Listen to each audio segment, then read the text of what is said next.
Good morning students. Students, आज का हमारा टॉपिक है हमने प्रीवियस वीडियो में टैग्स देखे थे, फॉर्मेटिंग टैग्स देखे थे, BR tag, italic, underline, centre.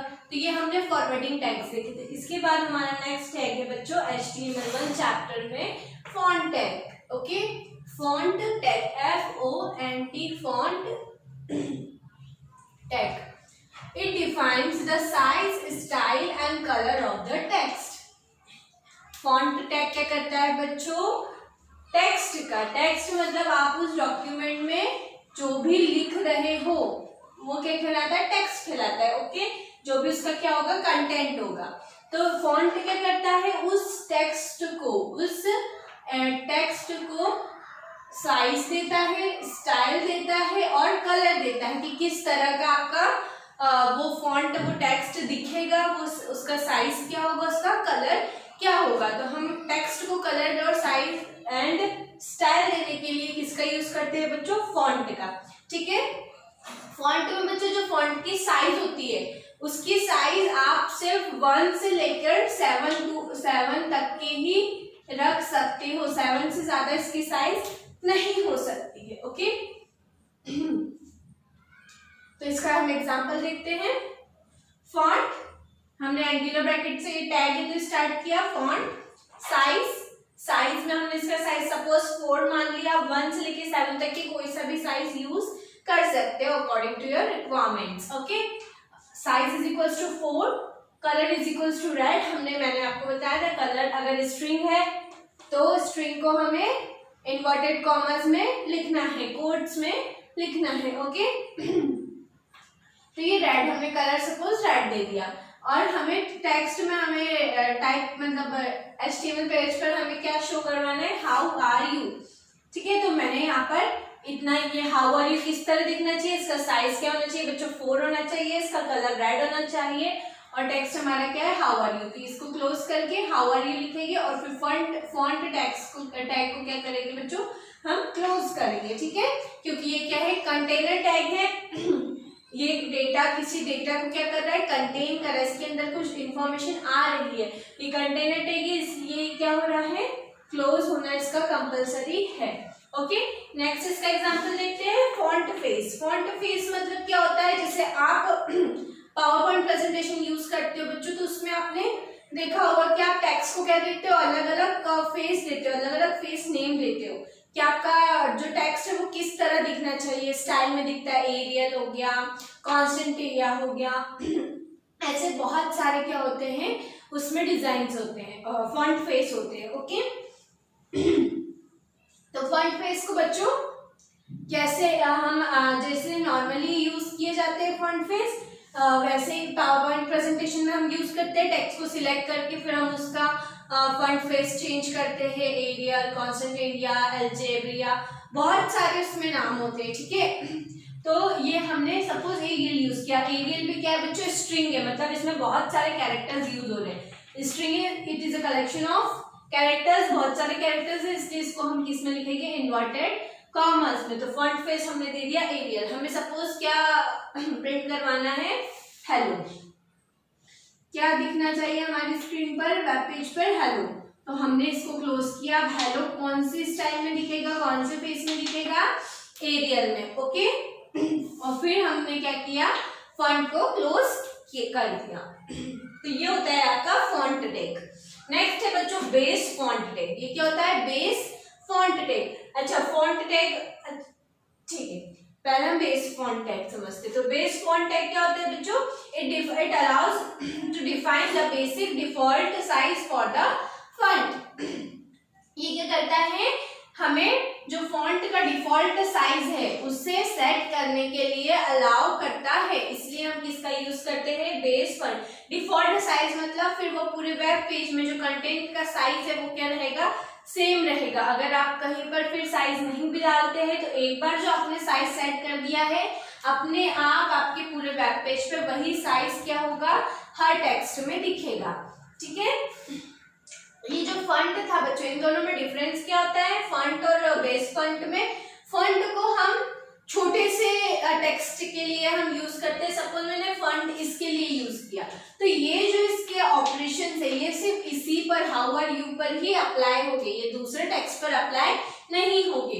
पर बेस फंड क्या होता है बच्चों, एक बार अगर हमने इसका डिफॉल्ट साइज सेट कर दिया तो ये पूरे टेक्स्ट पर ये क्या होगा, ओबे होगा, पूरा टेक्स्ट इसी साइज को ओबे करेगा। ओके, सब जो जितना भी आपका वेब पेज में कंटेंट होगा, फिर सबका अगर डिफॉल्ट साइज हमने 4 सबको 4 सेट कर दिया है, तो पूरे वेब पेज पे जो भी वर्ड्स होंगे, जो भी लेटर्स होंगे, टेक्स्ट होगा, उसका साइज क्या होगा, 4 होगा। तो ये दो चीज समझ आ गई बच्चों। फॉन्ट साइज में क्या होता है, हम छोटे से टेक्स्ट का स्टाइल चेंज कर सकते हैं, और बेस फॉन्ट में क्या होता है, हम पूरे पेज का एक ही बार में क्या साइज और कलर और स्पेस क्या कर सकते हैं, हम सेट कर सकते हैं। ओके, तो ये दोनों का डिफरेंस होता है।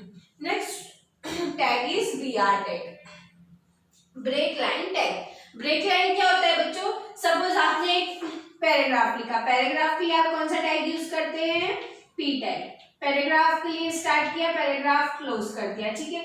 अब आप सोच रहे कि अब मेरे को इस पैराग्राफ के आगे नेक्स्ट लाइन से लिखना है, ठीक है। कंटेंट में सपोज मैं ऐसे लिख रही हूँ, मैंने फर्स्ट स्टैंजा लिखा, फर्स्ट पैरा लिखा, तो अब मैं चाहती हूँ कि मुझे नेक्स्ट लाइन पे आना है। तो नेक्स्ट लाइन पे हम कैसे आएंगे बच्चों, इस पैराग्राफ के बाद मैं किसका यूज करूंगी, BR टैग का। किसका यूज करूंगी, ब्रेक लाइन टैग का। तो क्या होगा, ब्रेक लाइन टैग का यूज करूंगी तो लाइन क्या हो जाती है, वहां से ब्रेक हो जाती है, और फिर हम कहाँ पहुंच जाते हैं, नेक्स्ट लाइन पे। ओके, तो ये हुए आपके font tag, base font tag and BR tag.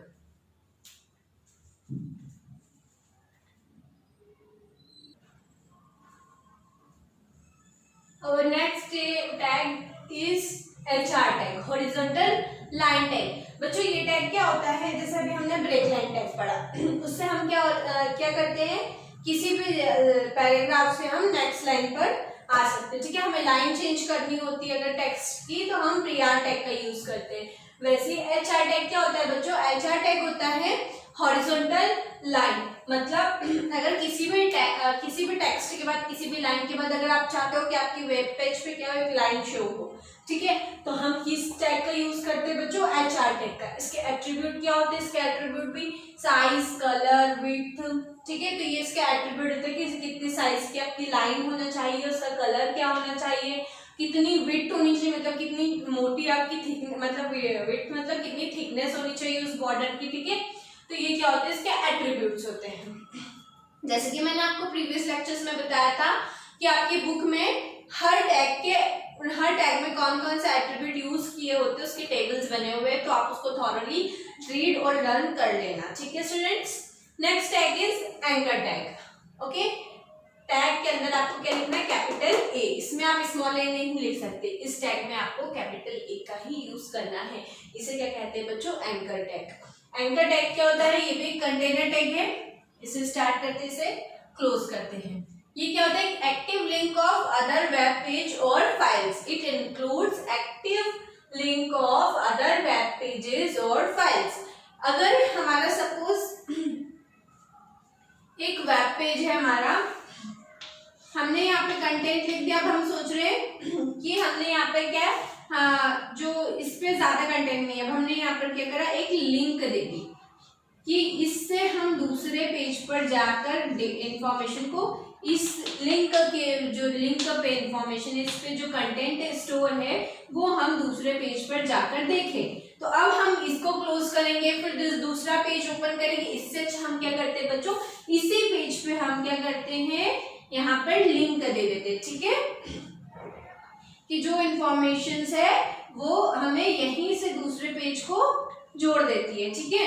तो इसी पे हम क्लिक करते हैं और हम सेकेंड वेब पेज पे पहुंच जाते हैं। तो ये यूजर्स के काम को क्या करता है, इजी बनाता है, ठीक है बच्चों, इंफॉर्मेशन को रिट्रीव करने के लिए। तो ये जो हाइपर, इसे क्या बोलते हैं, हाइपर रेफरेंस। हाइपर रेफरेंस मतलब ये ऐसी लिंक होती है जो एक रेफरेंस बनती है, जो एक जरिया बनती है दूसरे पेज तक के जाने के लिए। तो बच्चों ये क्या है, active link of other web pages, मतलब इस पेज पे जो लिंक होगी वो क्या होगी, एक्टिव होगी, मतलब इस पे हम क्लिक करेंगे तो हम दूसरे वेब पेज पे पहुंच जाते हैं। तो active link of other web pages और फाइल्स, इसका एग्जांपल देख लेते हैं बच्चों। कैपिटल ए ही यूज करना है इसमें आपको, एंकर टैग ए HREF, ये इसका एट्रीब्यूट है, इसमें एक ही एट्रीब्यूट होता है बच्चों HREF, ये आपको यूज करना ही है, ठीक है। ये एट्रीब्यूट यूज करोगे, इक्वल्स टू लिखोगे, फिर आप इसकी वैल्यू दोगे। जो भी पेज को आपको आपके वेब पेज से कनेक्ट करना है, लिंक करना है, आप क्या करोगे, उसकी जो लिंक होती है, लिंक तो आपको पता है बच्चों क्या होती है, ठीक है, जो उसकी साइट की लिंक होगी वो आप क्या करोगे, यहाँ पर लिखोगे इन्वर्टेड कॉमर्स में, इसको क्लोज करोगे। सपोज ये किसकी लिंक है, गूगल की, तो ये गूगल की लिंक है और आपने यहाँ पे लिख दिया गूगल और यहाँ पर एंकर टैग क्लोज कर दिया। तो यहाँ पे आपको ये लिंक नहीं दिखेगी, आपको यहाँ पे गूगल दिखेगा। क्या दिखेगा, गूगल दिखेगा। आप गूगल पे क्लिक करोगे तो कहाँ पहुंच जाओगे आप, गूगल के पेज पर। ओके, समझ आया बच्चों। तो आपको इसमें क्या याद रखना है, ये इसका टैग है ए टैग और इसका एट्रीब्यूट क्या है HREF, hyper reference. Okay students, next tag is IMG, image tag, displaying images, कि हमें अगर कोई वेब पेज पर इमेज क्या करनी है बच्चों, डिस्प्ले करनी है। इमेज को हमें क्या करना है, डिस्प्ले करना है। हम चाहते हैं कि हमारे वेब पेज पे इमेज शो हो, तो हम क्या करेंगे बच्चों, IMG टैग का यूज करेंगे। IMG टैग का यूज करने के लिए कैसे यूज करते हैं बच्चों, टैग लगाया, IMG लिखा, SRC, ये क्या इसका एट्रीब्यूट है। इसमें एट्रीब्यूट्स होते हैं SRC, width, height, border. Okay बच्चों, तो ये क्या होते हैं इसके, ये सब इसके एट्रीब्यूट्स होते हैं। SRC, विड्थ, हाइट, बॉर्डर और अलाइन, एक और एट्रीब्यूट होता है इसका अलाइन, ठीक है बच्चों। हाँ, SRC का यूज क्या है, SRC मतलब सोर्स, कि आपकी इमेज आपके कंप्यूटर सिस्टम में कहाँ रखी हुई है उसका एड्रेस हम यहाँ पर लिखते हैं, इमेज का एड्रेस, ठीक है। SRC मतलब सोर्स एड्रेस, कि आपकी इमेज, सपोज आपने माय कंप्यूटर में आपकी इमेज सेव करके रखी है और आपकी इमेज का जो नाम है, इमेज का नाम सपोज है myphoto.jpg, ठीक है, myphoto.jpg। ये जो एक्सटेंशन है ये भी आपको लिखना जरूरी होता है बच्चों। जब तक कि आप एक्सटेंशन प्रॉपर नहीं लिखोगे आपका इमेज डिस्प्ले नहीं होगा। ये जो इमेज का आप कभी भी देखना, आपकी मोबाइल हो या फिर आपका कंप्यूटर सिस्टम में कोई भी इमेज होगी, इसकी आप डिटेल्स देखना, डिटेल्स में उस इमेज का नाम रहता है, उस इमेज का जो नेम है वो हमेशा एक एक्सटेंशन के साथ होता है, ठीक है। तो ये .jpg क्या होता है, एक एक्सटेंशन होता है। जब तक कि आप यहाँ पर .jpg या कोई भी एक्सटेंशन जो भी उस इमेज में एक्सटेंशन है उसका यूज नहीं करोगे तो ये आपकी इमेज क्या होगी, रीड नहीं होगी। तो इसलिए आपको एक्सटेंशन, कोई भी इमेज के अगर आप एड्रेस दे रहे हो या उसका नाम दे रहे हो तो उसका एक्सटेंशन देना कंपलसरी होता है। तो क्या करेंगे हम, अगर हमें किसी वेब पेज पे इमेज डिस्प्ले करवानी है तो IMG then SRC equals to image का नाम, इन्वर्टेड ब्रैकेट क्लोज, विड्थ देंगे, विड्थ मतलब आपकी इमेज कितनी चौड़ी होनी चाहिए। तो सपोज हमें 200 साइज की चाहिए तो हमने 200 साइज, इमेज का साइज इसी तरह होता है बच्चों, ठीक है, 200 साइज। या फिर हम इसे परसेंटेज में भी दे सकते हैं, ओके, 20% परसेंटेज में भी हम इसे दे सकते हैं। और हाइट है, हाइट की भी, हाइट मतलब कितनी आपकी इमेज लंबी होनी चाहिए, बड़ी होनी चाहिए, तो आपने दे दिया 300, ठीक है। अगर आप मैं चाहती कि मेरी इमेज वेब पेज के सेंटर में आए तो मैं अलाइन का भी यूज करती। अलाइन से क्या होता है कि मैं चाहूंगी जहां मेरे को रखना हो इमेज को मैं वहां पर रख सकती हूँ। मतलब मुझे लेफ्ट में रखना हो तो मैं align is equal to left करके यहाँ पर लिख दूंगी तो लेफ्ट में इमेज आ जाएगी। अगर राइट में लेना हो तो राइट लिख दूंगी, सेंटर में लेना हो तो सेंटर में। अलाइनमेंट क्या कहता है, आपकी जो भी वेब पेज या टेक्स्ट है उसका साइज सेट करता है, वो सॉरी उसकी पोजीशन सेट करता है, ठीक है। बॉर्डर अगर रखना हो तो मैं यहाँ पे बॉर्डर भी रख सकती हूँ, बॉर्डर साइज दे सकती हूँ मैं कि जो इमेज की बॉर्डर है, बॉर्डर होनी चाहिए उस पर वो कितनी, उसका भी मैं साइज दे सकती हूँ। ठीक है, कितनी बड़ी होनी चाहिए, कितनी 10, 20 जो भी इसका साइज होता है बॉर्डर का, हम उस हिसाब से हमारे रिक्वायरमेंट्स के हिसाब से दे सकते हैं। तो ये हमारे टैग हो गए बच्चों, HR tag, anchor tag and image tag. Okay,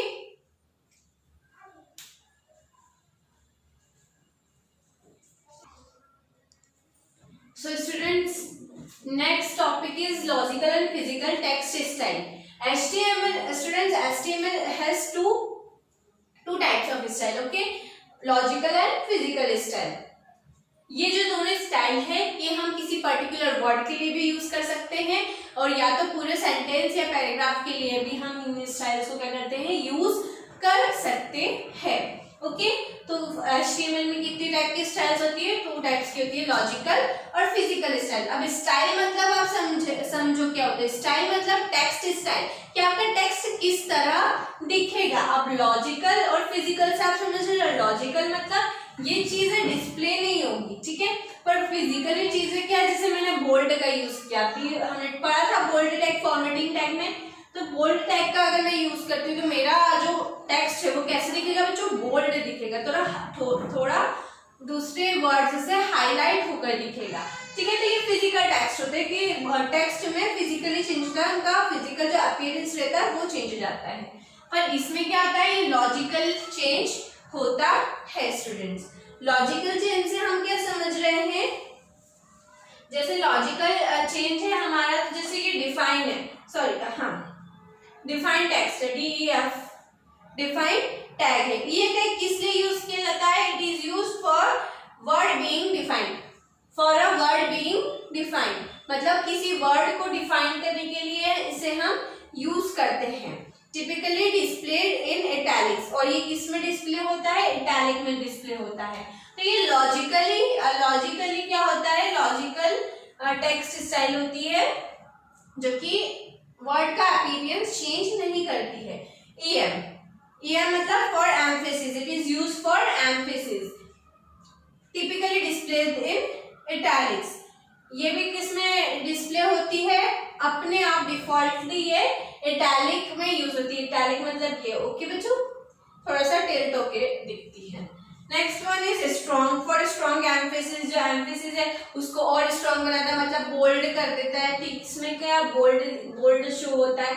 तो बिना फिजिकल स्टाइल यूज किए ही अपना क्या करते हैं, स्टाइल चेंज कर देते हैं। लॉजिकल टेक्स्ट स्टाइल में क्या होता है बेटा, बिना फिजिकल टेक्स्ट स्टाइल के यूज किए बिना ही ये अपना अपीयरेंस चेंज कर लेते हैं।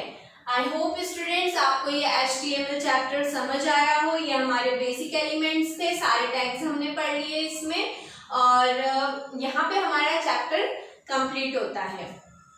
इसके जो क्वेश्चन आंसर थे वेब डेवलपमेंट और ये HTML 1 के, ये मैं आपको प्रोवाइड करूंगी, एंड जो भी डाउट हो वो आप मुझसे क्लियर करिएगा। Thank you.